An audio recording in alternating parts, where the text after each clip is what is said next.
Hello everyone. Today in this video lecture we will try to discuss regarding two different topics. First one is the aneuploidy and second one is the uniparental disomy in humans. So before discussing aneuploidy and various examples, we have to first understand what are numerical chromosomal abnormalities in case of humans. If any karyotype where the number of chromosomes present in a single cell, if it differs from the normal of 46 chromosomes, then only we will consider this as a condition of numerical chromosomal abnormality in case of humans. This particular condition can arise due to various conditions, for example meiotic non-disjunction, which is a primary mechanism by which chromosomal abnormalities can occur. uh, so as you can see in the figure, non-disjunction happening uh, during the meiosis stage. Second is the irregularities that arise during the process of fertilization, for example dientry or dehygining. So if there is irregularities happening during the fertilization process, that can also result into your various chromosomal abnormalities. Second, third is the mosaicism. Mosaicism is the presence of two or more population of cells with different genotypes in one particular individual embryo. This can also result into various numerical chromosomal abnormalities in humans. So next we have to understand what is ploidy. Ploidy refers to the number of set of chromosome present in the cell or in the cells of the organism is known as ploidy. Under ploidy again we have euploidy here. So euploidy, under euploidy we have monoploidy. Monoploidy is the condition when there is a single set of chromosomes present in the cells represented by N, and then we have diploidy. Diploidy when the we have two sets of chromosomes, or rather two complements chromosomes are present in the cell, then it will be referred to as the diploid cell or diploidy condition is present. Polyploidy, the third category, is the condition when there is more than two sets of chromosomes present in the cell. Then in the cell we will say that polyploidy is occurring. Under polyploidy again we have two types, autopolyploidy and allopolyploidy. Under aneuploidy there are two types, hypoploidy and hyperploidy. So hypoploidy will arise, for example monosomic condition, when there is a single chromosome which is absent than the normal diploid content in the karyotype, then this will result into monosomy. For example, Turner syndrome is a classical example of monosomic condition or hypoploidy in humans. Then there is hyperploidy. Hyperploidy will arise when if there is an extra chromosome present in addition to the normal diploid condition. For example, Down syndrome is a classical example of trisomy condition, and for example in we have three sets of here chromosome 21 present in the carrier type of the affected individual, as you can see in the figure. There can be some tetrasomy condition also. These are very rare and these are generally very lethal, like when we have 2n plus 2 condition in the karyotype, then it will result into tetrasomy in humans. So effects of aneuploidy, it results into increased risk of genetic disorder, results into reduced fertility and viability, and results into various developmental abnormalities in humans. So we will try to discuss some relevant examples in humans.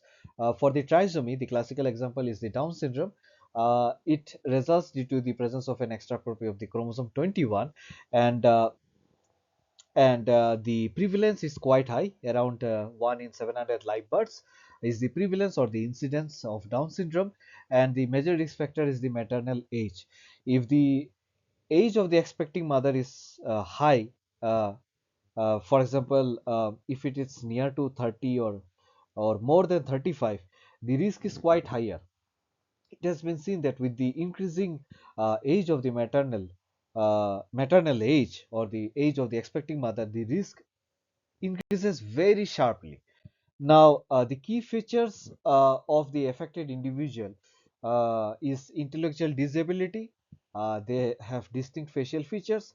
They have congenital heart defects. These are some of the prominent key features of the individuals affected with Down syndrome. And this is a figure of a child. As you can see, these are some of the features. Epic and thick folds near the eyes, flat and broad face, then widely spaced eyes. The space between the eyes is wide, and then oblique eyelid fissures are present, flat bridged nose, and furrowed lower lips. These are some of the facial characteristic facial features of the Down syndrome. So coming to the monosomic conditions, Turner syndrome is a classical example. It results due to the missing or absence of one X chromosome in the affected females. Classical features are short stature, infertility, and the web neck. As you can see in the figure, the affected individual is having a web neck structure. The incidence is around 1 in 2000 to 2500 live female births. Now, some of the key health risks of the affected individuals are that they might suffer from congenital heart diseases. Obviously, they will have infertility, as we discussed in the previous slide, and they are also predisposed to some autoimmune disorders as well. Next, we will try to discuss regarding various other uh, genetic syndromes or diseases which occur in humans. For example, Prader-Willi syndrome, then Angelman syndrome. It has been seen that the major mechanism which is responsible is the uniparental disomy. So, what is uniparental disomy? Uh, this is an anomaly when a person receives two copies of a chromosome or a part of a chromosome from one parent and no copy from the other, right? So there are various causes again for the uniparental disomy. The major cause is the trisomic rescue. So this happens due to maternal node disjunction during the meiosis stage. What happens is that, for example, if you have disomic oocyte and you have the haploid sperm, both will fuse together to form the trisomic conceptus. Now there will be tendency of this cell to go to the diploid condition from here. Like there will be loss of one of the homologs from this trisomic state. As a result, these cells will return back to the diploid state. Now there is a high probability that there is a high chance that both the chromosomes, the two remaining chromosomes, might come from the same parent. As you can see in the figure, from the oocyte, both the chromosomes have been transferred ultimately at the down, right? So this is an example, or this is a mechanism by which your trisomic rescue happens. There is also another mechanism known as monosomic rescue. uh, so what happens is that if the oocyte is nullisomic and it is fusing with the haploid sperm, this will result into the monosomic conceptus, right? Only the chromosome is coming from the sperm directly. Now, then what will happen? The duplication mechanism will take into effect, right? And due to this, what will happen? We will have both the chromosome of the paternal origin. So this is known as monosomic rescue. This is another mechanism by which uh, uniparental disomy can happen. There are also other mechanisms. For example, if during the mitotic crossing over process, also if there is uh, segmental exchange, this can also result into segmental uniparental disomy. So these are some of the mechanisms by which your uniparental disomy occurs. So coming to the diseases, Angelman syndrome is a classical example of the uniparental disomy. It happens due to the maternal deletion or the uniparental disomy at the chromosome number 15.